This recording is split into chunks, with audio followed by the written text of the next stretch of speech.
Tanggal 16 Juli tahun 1945, Askelon dan stan-stan kebunnya sudah tinggal kenangan. Di jam-jam sejuk dari suatu pagi yang indah, Yesus dan para muridnya membalikkan punggung mereka ke laut, mengarahkan langkah-langkah kaki mereka menuju bukit-bukit hijau yang rendah namun indah yang muncul dari dataran subur. Para rasulnya, yang sekaligus cukup istirahat dan puas, semuanya dalam suasana hati yang baik dan berbicara mengenai anaknya, budak-budaknya, Askelon, kegemparan di kota ketika mereka kembali untuk memberikan uang kepada Dina. Sudah takdirku bahwa aku harus berada dalam kesulitan besar karena orang-orang Filistin.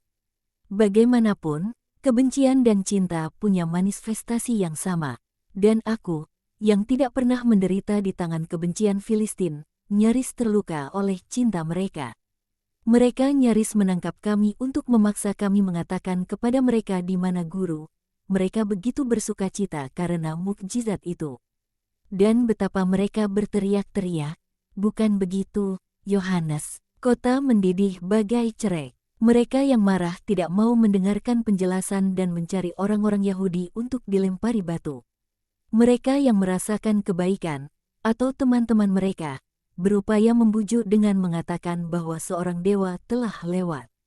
Betapa kegemparan besar, mereka dapat memperbincangkannya selama berbulan-bulan. Masalahnya adalah bahwa mereka lebih berbicara dengan pentung daripada dengan lidah mereka. Baiklah, terserah mereka. Mereka dapat berbuat sesuka mereka, kata Thomas. Tetapi, mereka tidak jahat, kata Yohanes. Tidak. Mereka hanya dibutakan oleh begitu banyak hal, jawab Zelot. Yesus tidak berbicara sepanjang suatu hamparan jalan yang nyaman. Ia lalu berkata, "Di sini, aku sekarang akan naik ke desa di atas gunung itu, sementara kamu melanjutkan perjalanan ke Asdod. Berhati-hatilah, berlakulah lemah lembut, baik hati dan sabar.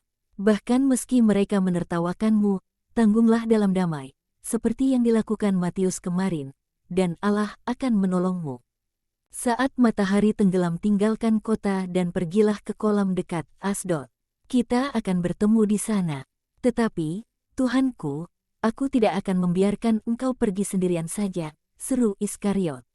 Orang-orang ini keji, itu tidak bijaksana. Jangan khawatirkan aku, pergilah, Yudas, dan kau sendiri berlakulah bijaksana.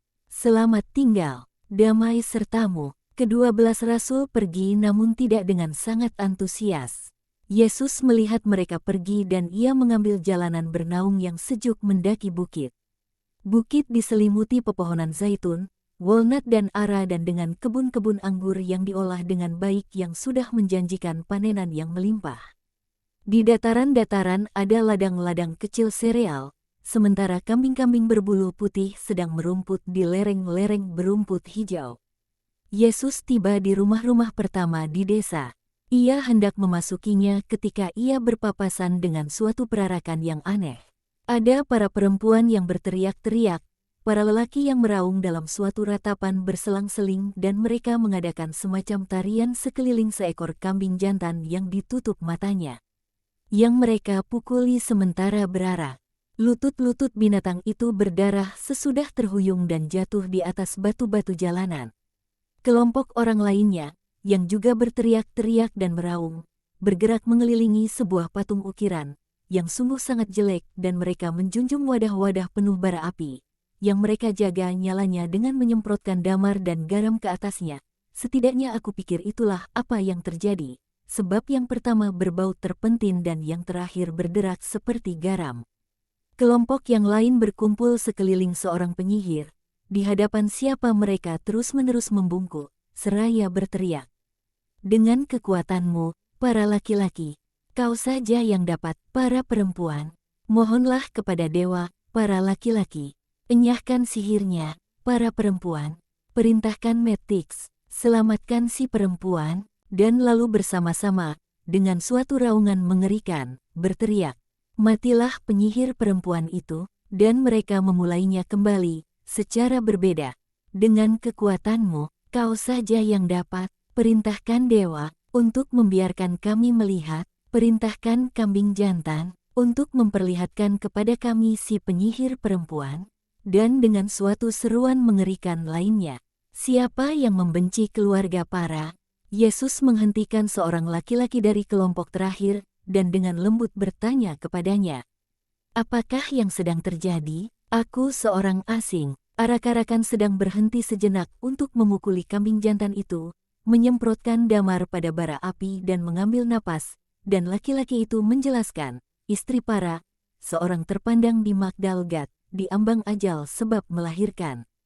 Seseorang yang membenci istrinya itu sudah memanterainya.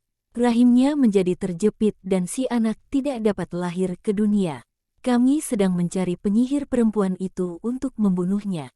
Hanya dengan cara itu istri Para dapat diselamatkan. Dan jika kami tidak mendapatkan si penyihir itu, kami akan mengorbankan kambing jantan ini demi memohon belas kasihan mulia dari Dewi Mettix. Sekarang aku tahu bahwa boneka yang seperti monster itu adalah seorang dewi.